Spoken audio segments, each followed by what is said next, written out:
नमस्कार दोस्तों, कैसे हैं आप लोग। उम्मीद करता हूँ आप लोग सभी स्वस्थ होंगे, मस्त होंगे और अपने घर परिवार के साथ में अपने काम काज में व्यस्त होंगे। मैं भी यहाँ पर स्वस्थ हूँ, मस्त हूँ और मैं भी अपने काम काज में व्यस्त हूँ। सबसे पहले तो मैं आपको तहे दिल से सैल्यूट करना चाहता हूँ, क्योंकि आप लोगों ने जो मैंने कविता डाली थी उस पर इतने लाइक, कमेंट्स और व्यूज़ दिए कि क्या मैं बता नहीं सकता। मेरा बहुत अच्छा रिस्पॉन्स दिया आप लोगों ने, तो मैं आपका तहे दिल से शुक्रिया अदा करना चाहता हूँ। अब मैं आज फिर आपसे प्रेरित होकर फिर मैंने 4 पंक्तियाँ और लिखी हैं, और वो पंक्तियाँ क्या लिखी हैं उसका पहले मैं एक भूमिका आपको बता दूं कि कविता ये मेरे ऊपर है। मैंने अपने आप को अचानक एक दिन जरा गौर से आईने में देखा है। ऐसे तो आईना तो हर कोई देखता है, रोज रात दिन देखते हैं, मगर कोई इतना गौर नहीं करता है। कभी कोई स्पेशल बन ठन के कहीं जाना हो तो तब देखेगा कि मैं कैसा लग रहा हूँ।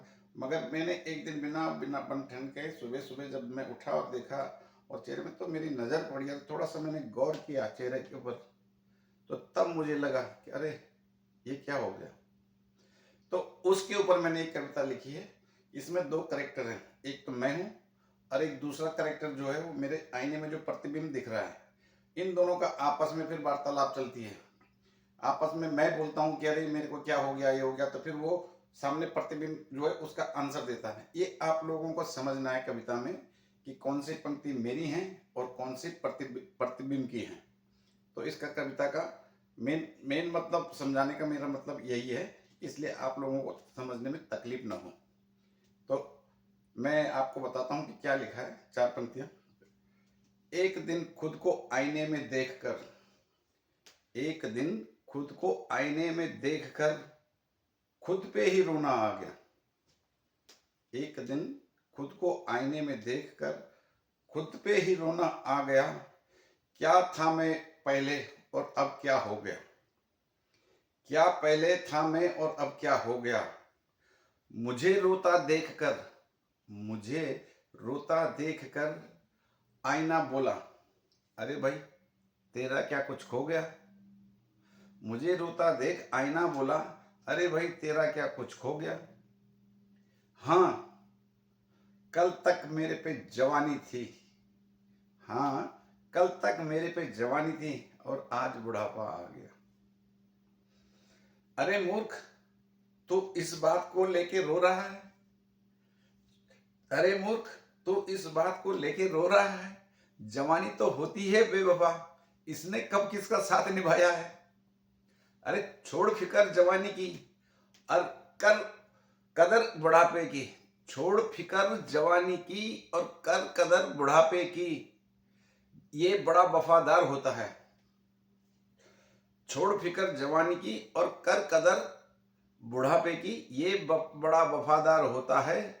और जब ये आता है तो साथ में ही जाता है। जब ये आता है तो साथ में ही जाता है। इसलिए कभी भी बुढ़ापे को मत समझना एक सजा। इसलिए कभी भी बुढ़ापे को मत समझना एक सजा। गर आ जाए इसे जीना तो इसका भी एक अलग ही मजा। ठीक है ना। तो ये पंक्तियां थी। बेसिकली ये जो है सीनियर सिटीजन, मेरे हम उम्र के जो लोग हैं उनके लिए लागू होती है। सीनियर सिटीजन यानी कि इंडिया में तो 60 प्लस के बाद, और कनाडा में 65 के बाद होता है सीनियर सिटीजन। यहाँ का तो अलग ही हिसाब किताब है, 65 के होता है। मैं दोनों फिलफिल कर रहा हूँ, कनाडा ये इंडिया के हिसाब से भी और कनाडा के हिसाब से, क्योंकि मैं लास्ट जून को ही मैंने 65 पूरा करके अभी 66 में चल रहा हूँ।